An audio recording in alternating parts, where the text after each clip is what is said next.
Lesson 10, Verbs, Part 4. Hello, my dear students. Welcome again to this English course. This time, you will learn about progressive, dynamic, and stative verbs. Remember that you can pause, go back, or repeat this video until you consider you have learned its content. Let's start talking about progressive verbs. Have you ever noticed how some verbs end in ing? Words like running, eating, or thinking? These are called progressive verbs, and they show that an action is happening right now, was happening in the past, or will be happening in the future. Progressive verbs help us describe actions in motion, things that are unfolding over time, not just static facts. These verbs are used in what are called continuous tenses in English, such as the present continuous, past continuous, or future continuous.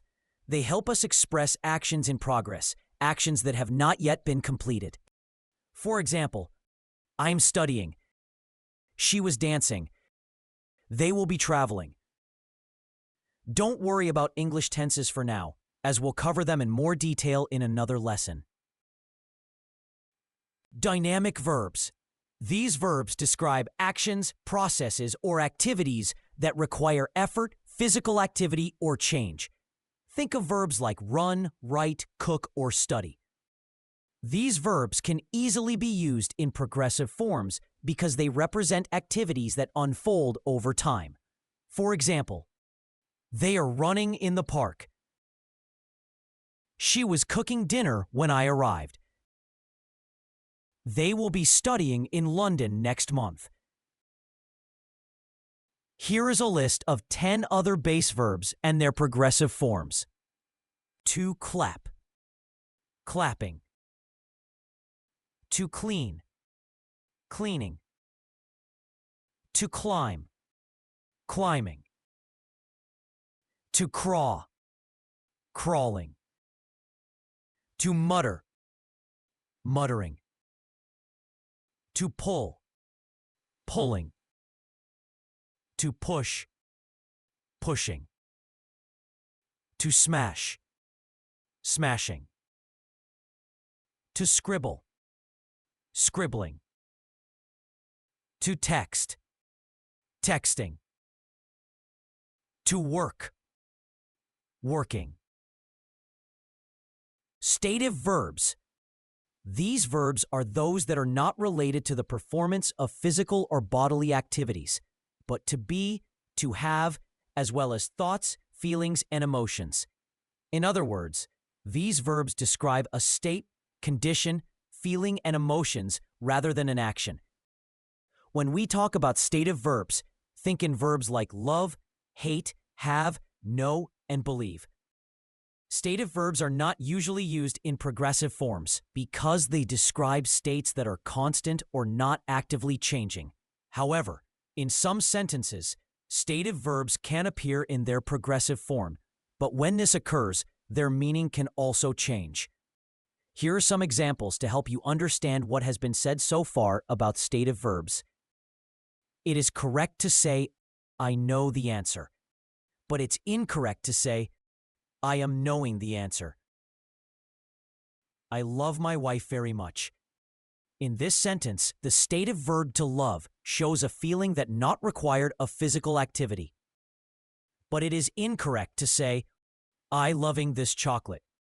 In this case, is better to say, I am enjoying this chocolate.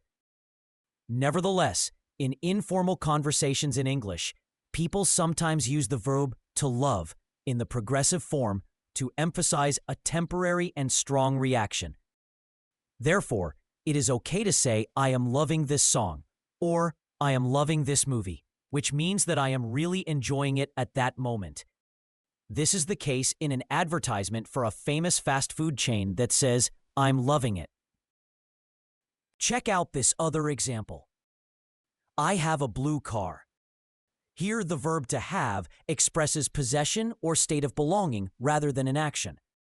In this sense, the word have is a stative verb. I am having lunch with a friend. In this case, having lunch means eating lunch, which is an action in progress.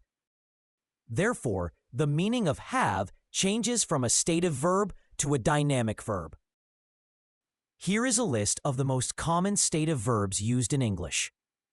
Believe, feel, hate, have, hear, imagine, like, love, need, see, smell, taste, think, understand. Learning the difference between dynamic and stative verbs will help you speak English more naturally, and it's another piece to mastering verb tenses and expressing yourself clearly, whether you're talking about what you're doing, what you're feeling, or what you believe. So next time you hear a verb that ends in ing, ask yourself, is it showing an action or a state? That little question can make a big difference. That's all for today. We look forward to seeing you in the next lesson, where we will teach you about the 12 verb tenses in English, which we consider to be one of the most important topics for mastering this language. Goodbye.